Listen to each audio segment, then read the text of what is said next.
So CBS News senior security contributor Michael Morell weighed in on the Taliban's offensive and the Pentagon's decision to send U.S. troops back into Afghanistan earlier on CBS This Morning. What I think we have to do going forward is we have to figure out a way to collect intelligence without an embassy, to collect intelligence on what al-Qaeda is doing in Afghanistan, to monitor their plans, their capabilities, and we have to figure out how the U.S. military, if those capabilities rebuild to the point of a threat to the homeland, how we're going to use the military to degrade those capabilities and not allow them to attack us again.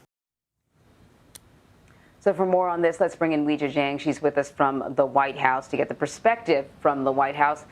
Weijia, have we heard anything from President Biden addressing the latest developments in Afghanistan?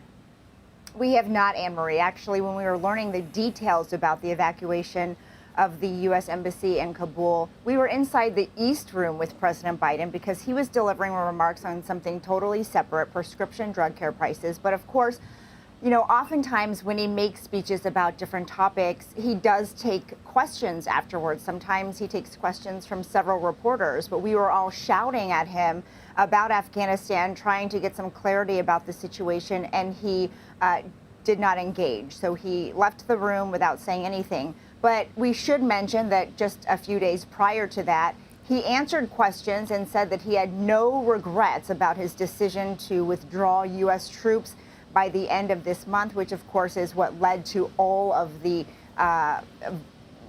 violence that we are seeing unfolding right now. You know, despite what we are seeing, I don't know that the president would say any different from what he said the last time we did hear him speak about this, which is that he has faith in the Afghan forces. The U.S. has provided resources and training to them, and he said now is the time for them to fight for themselves. And Weijia, in that discussion that we had with the former acting director of the CIA, Michael Morell, on CBS This Morning, he said something that I thought was fairly surprising. Tony asked him when he thought the United States should have pulled out of Afghanistan, and he said back in 2002.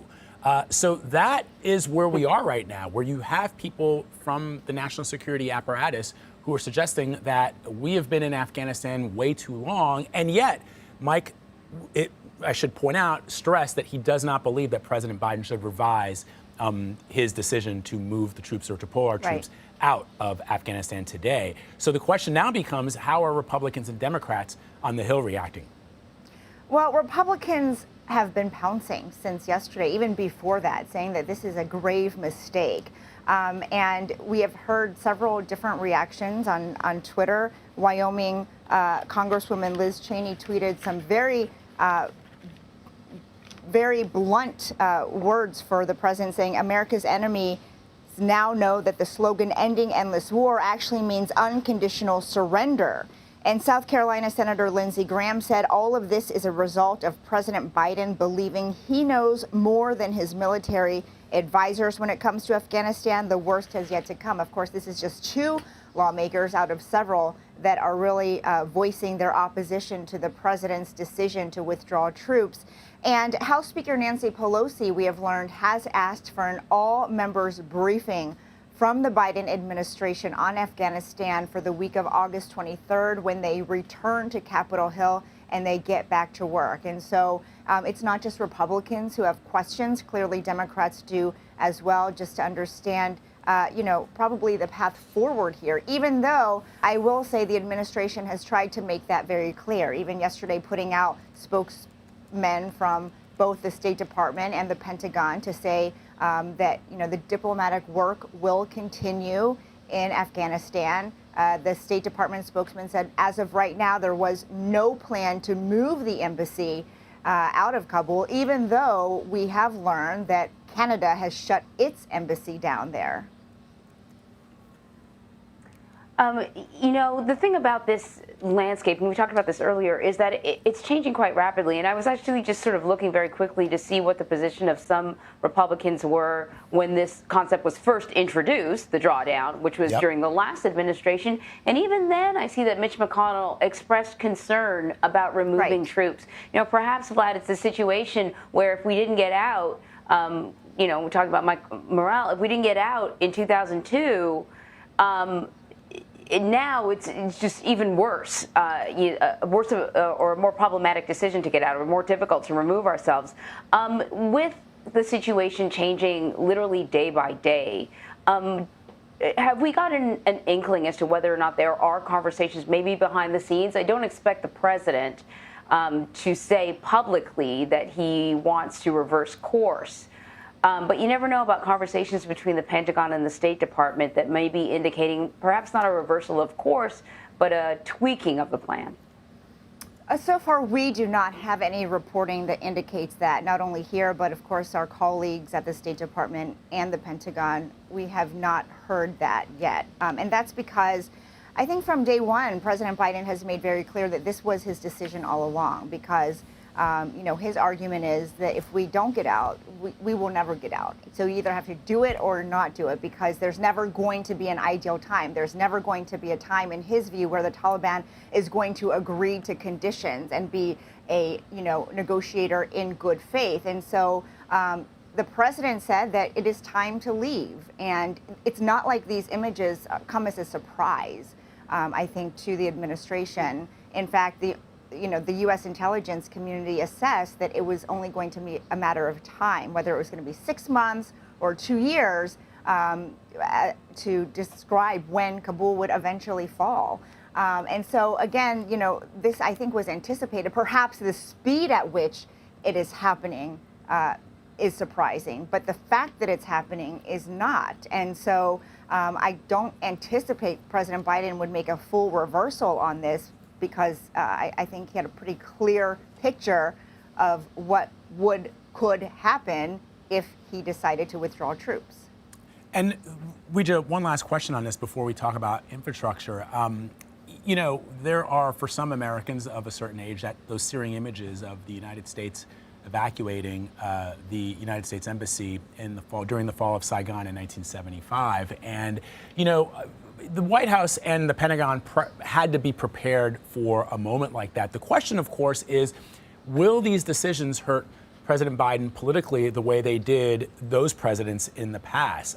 Every president in the wake of Vietnam was affected at some level by what happened there. And it strikes me that perhaps, even though there are some Republicans, Anne-Marie, that are sort of, belly aching about this and grumbling about what is not only a crisis for the Afghan soldiers who have stood by our side, but also the folks who are innocent civilians, the humanitarian crisis that's looming. Mm-hmm. But it does strike me that although people will go on the record and say they're not happy about it, no one's prepared to do anything. The president's not going to change his plans, and Republicans are probably not going to do a whole lot more than just perhaps give sound bites to reporters. And President Biden has been asked directly whether this was a fair analogy to Vietnam, and he rejected that fully. And I was looking for something that he said when he first made his remarks about the troop withdrawal. And he said, there's going to be no circumstance where you see people being lifted off the roof of an embassy of the United States from Afghanistan. It is not at all comparable. But when you see what's unfolding there, there is this urgency to remove staffers from the embassy in Kabul, which is exactly what the president said was not going to happen. And so I think there are a lot of questions that will remain. And to your point, Vlad, it might take some time to really understand what the consequences could be. Of course, critics are saying that, even though there might not be a threat to the homeland right now, which is what the president has said, the fear is that al-Qaeda will have a hub once again to grow and to strengthen, and that could ultimately hurt the U.S., even if it doesn't happen immediately. And so perhaps, it could in the future damage his legacy. However, we don't know that yet. There's just too many unknowns. And that is exactly why, I think we would all love to hear from President Biden at some point, but it does not seem that he will be making remarks on this. It's certainly not on his public schedule, which could always change. But, as of right now, he has not said anything since he directed 3,000 U.S. troops to help assist American diplomats leaving the embassy.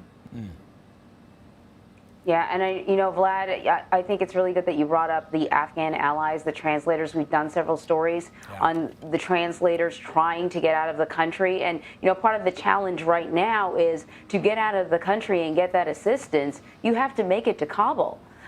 But if the Taliban is controlling many of the surrounding provinces, that's not an easy thing to do in the next few days or so, or however long this operation is going to be happening. So there's a very good chance that people that risk their lives with the hope that the Americans would stand by them are going to be left behind, them and their families, and they are in grave, grave danger. People, translators have been killed already. And Anne-Marie and Weijia, one thing that Mike also said, which I thought was important, because we were talking to Roxana yesterday about what is happening on the ground with those Afghan fighters, and Mike said that that there is a pronounced, most of these Afghan fighters, the will to fight is just simply not there. So you can give people weapons, you can give people arms, you can give people money, but if they are not willing to stand up and fight, in some cases, Mike said that they're even joining the Taliban because they see the writing on the wall. It's either join the Taliban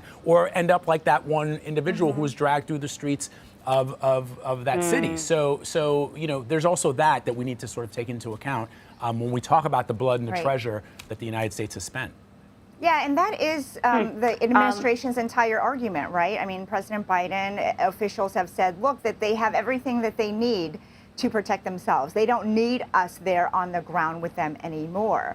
But that's a tough argument to make when you're also sending in thousands of U.S. troops to perform something, to offer security that, theoretically, these Afghan forces have been trained to do. So it's a contradiction, and that's why, that's why we need to hear from President Biden. And I have heard this argument that they just lack the will, that they're well trained and they have all the equipment that they need. But it also seems as if as soon as the air support was removed is when everything shifted for the Afghan forces, not in their favor. So I think that air support may actually be significant. It's great to have, the Humvees or whatever that they have on the ground, and certainly the training. But I think air support made a huge difference. Yeah. Certainly appears to be the case here. So I don't know if they have everything they need.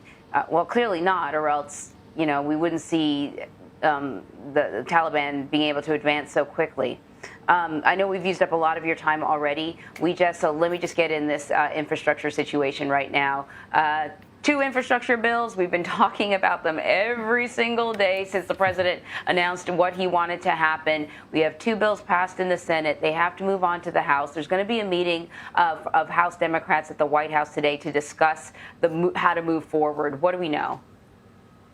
What we know is that it's always a numbers game. And right now, House Speaker Nancy Pelosi is probably doing a lot of math to see what members are going to vote for what, although it's obviously premature to do that. But she does have some firm numbers, because we know 9 moderate Democrats just signed a letter to her saying that they want to follow the same path as the Senate. They want to vote on the bipartisan infrastructure deal before taking up that massive $3.5 trillion human infrastructure bill that is a massive piece of President Biden's agenda. And so that's a problem, because the House Speaker has said she does not want to bring the bipartisan infrastructure bill to the floor until the Senate votes on the reconciliation package, which again is that $3.5 trillion plan. And so I think at some point they're going to have to find a compromise about the timing of this, because otherwise nothing is going to get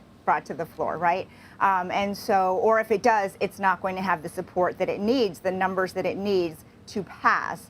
And so I think, this is how these conversations go every time we see a big bill. And this one in particular is so massive that, of course, there are going to be a lot of competing interests, even within the Democratic Party. And so I think that, Pelosi has a big challenge ahead of her to try to please and try to get everybody on board. Because, again, when we're talking about that reconciliation package, they cannot afford to lose a single Democrat, since they plan to do it without any Republicans. And so, they are on recess until August 23rd, but certainly have a lot ahead of them when they return. Anne-Marie and Vlad. All right, Weijia, with some stellar reporting as usual for us. Thank you. As always, we appreciate it. Thank you.